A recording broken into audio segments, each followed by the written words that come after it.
হল খেলিমেলি হোৱাৰ কোনো কাৰণ নাই। কাৰণ অৰুণোদয় হিতাধিকাৰী বাছনি কৰিবৰ কাৰণে চৰকাৰৰ পৰা ষ্ট্ৰেট ফৰৱাৰ্ড এটা গাইডলাইন আছে। কিছুমান ক্ৰাইটেৰিয়া আছে, কিছুমান শ্ৰেণী আছে, এই কেটেগৰীৰ মানুহবিলাকে পাবই। ইয়াত কোনো জাতি, ধৰ্ম, দল সংগঠনৰ কোনো কথা নাই। বিধৱাই হয়, আৰু বিবাহ বিচ্ছেদিত হোৱা মহিলাই হয়, আৰু যিসকল আমাৰ বিবাহ নোহোৱা ৪৫ বছৰৰ বয়সৰ বেছি যিসকল আমাৰ মহিলাসকল আছে, তেখেতসকলে যিহেতু পোৱাৰ কাৰণে ক্ৰাইটেৰিয়া যিটো চৰকাৰে নিৰ্ধাৰণ কৰি দিছে, এই ক্ৰাইটেৰিয়াৰ অধীনত পৰে। গতিকে তেওঁলোকে আজি যোনে এপ্লাই কৰিব তেওঁলোকে পাব। আৰু এইবিলাক বাছনি কৰাৰ বেলেগ কোনো অসুবিধা নাই, খেলিমেলি নাই, এপ্লাইহে কৰিব লাগে মাত্ৰ। এতিয়া এৱাৰনেছ প্ৰগ্ৰাম চলি আছে, আৰু এৱাৰনেছ প্ৰগ্ৰামত আহি পেলাই মানুহবিলাকে, আমাৰ মহিলাসকলে, মা ভনীসকলে শুনিব লাগিব, জানিব লাগিব। এপ্লাইটো কৰিবৰ কাৰণে কিছুমান কাগজ পত্ৰৰ আমাৰ যোগান ধৰাৰ প্ৰয়োজন আছে। এইখিনি যোগাৰ কৰি ল'ব লাগিব। ইনকাম চাৰ্টিফিকেট বা ডেথ চাৰ্টিফিকেট বা আমাৰ ৰেচন কাৰ্ড, এইবিলাকৰ কথা আছে। এইবিলাক যদি কাগজ পত্ৰ ঠিকেই থাকে, নথি পত্ৰ যদি ঠিকে থাকে, তেনেহ'লে কাৰো নাম কোনেও বাদ দিব নোৱাৰে, কাকো কোনেও বঞ্চিত কৰি ৰাখিব নোৱাৰে। ক্ৰাইটেৰিয়া ফুলফিল কৰা আৰু কেটেগৰী যিবিলাক আছে সেইবিলাক ফুলফিল কৰা, ইয়াৰ মাজত পৰাবিলাকৰ চবৰে হ'ব। ইয়াত একো চিন্তা কৰিব লগা নাই। তথাপিও মই এটা আহ্বান কৰিব খুজিছোঁ, আজি সমষ্টি লেভেলত যিহেতু প্ৰত্যেকটো পলিং বুথত আমাৰ প্ৰত্যেকটো ৰাজনৈতিক দলবিলাকৰ পৰা মেম্বাৰ লোৱা হৈছে, প্ৰতিনিধি লোৱা হৈছে, মোৰ পৰাও আছে প্ৰতিটো পলিং বুথত। মেম্বাৰসকলে নিৰপেক্ষভাৱে কাম কৰিব লাগিব। আমি গৰীব দুখীয়াসকলক, বিধৱাসকলক, আমাৰ অসহায় ব্যক্তিসকলক আমি ৰাজনীতিৰ দৃষ্টিভংগীৰে চাই মেলি কাম কৰিব নালাগে। মানৱতাৰ দৃষ্টিভংগীৰে চাই আমি সমাজক সেৱা কৰিবৰ কাৰণে মানুহক সেৱা কৰাৰ এটা নীতি গ্ৰহণ কৰিহে কাম কৰিব লাগিব, বাছনি কৰিব লাগিব।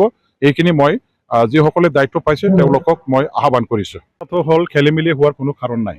কাৰণ অৰুণোদয় হিতাধিকাৰী বাছনি কৰিবৰ কাৰণে চৰকাৰৰ পৰা ষ্ট্ৰেট ফৰৱাৰ্ড এটা গাইডলাইন আছে।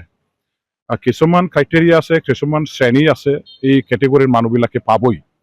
ইয়াত কোনো জাতি, ধৰ্ম, দল সংগঠনৰ কোনো কথা নাই। বিধৱাই হয়, আৰু বিবাহ বিচ্ছেদিত হোৱা মহিলাই হয়, আৰু যিসকল আমাৰ বিবাহ নোহোৱা ৪৫ বছৰৰ বয়সৰ বেছি যিসকল আমাৰ মহিলাসকল আছে, তেখেতসকলে যিহেতু পোৱাৰ কাৰণে ক্ৰাইটেৰিয়া যিটো চৰকাৰে নিৰ্ধাৰণ কৰি দিছে, এই ক্ৰাইটেৰিয়াৰ অধীনত পৰে। গতিকে তেওঁলোকে আজি যোনে এপ্লাই কৰিব তেওঁলোকে পাব। আৰু এইবিলাক বাছনি কৰাৰ বেলেগ কোনো অসুবিধা নাই, খেলিমেলি নাই, এপ্লাইহে কৰিব লাগে মাত্ৰ। এতিয়া এৱাৰনেছ প্ৰগ্ৰাম চলি আছে, আৰু এৱাৰনেছ প্ৰগ্ৰামত আহি পেলাই মানুহবিলাকে, আমাৰ মহিলাসকলে, মা ভনীসকলে শুনিব লাগিব, জানিব লাগিব। এপ্লাইটো কৰিবৰ কাৰণে কিছুমান কাগজ পত্ৰৰ আমাৰ যোগান ধৰাৰ প্ৰয়োজন আছে। এইখিনি যোগাৰ কৰি ল'ব লাগিব। ইনকাম চাৰ্টিফিকেট বা ডেথ চাৰ্টিফিকেট বা আমাৰ ৰেচন কাৰ্ড, এইবিলাকৰ কথা আছে।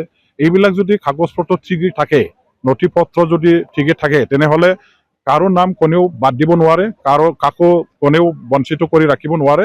ক্ৰাইটেৰিয়া ফুলফিল কৰা আৰু কেটেগৰী যিবিলাক আছে সেইবিলাক ফুলফিল কৰা, ইয়াৰ মাজত পৰাবিলাকৰ চবৰে হ'ব। ইয়াত একো চিন্তা কৰিব লগা নাই।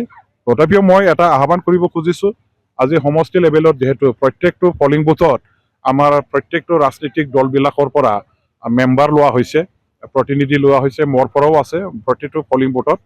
মেম্বাৰসকলে নিৰপেক্ষভাৱে কাম কৰিব লাগিব। আমি গৰীব দুখীয়াসকলক, বিধৱাসকলক, আমাৰ অসহায় ব্যক্তিসকলক আমি ৰাজনীতিৰ দৃষ্টিভংগীৰে চাই মেলি কাম কৰিব নালাগে। মানৱতাৰ দৃষ্টিভংগীৰে চাই আমি সমাজক সেৱা কৰিবৰ কাৰণে মানুহক সেৱা কৰাৰ এটা নীতি গ্ৰহণ কৰিহে কাম কৰিব লাগিব, বাছনি কৰিব লাগিব। এইখিনি মই যিসকলে দায়িত্ব পাইছে তেওঁলোকক মই আহ্বান কৰিছোঁ। যিকোনো খবৰৰ বাবে যোগাযোগ কৰক 7099017330 লগতে 7099017110 নম্বৰত।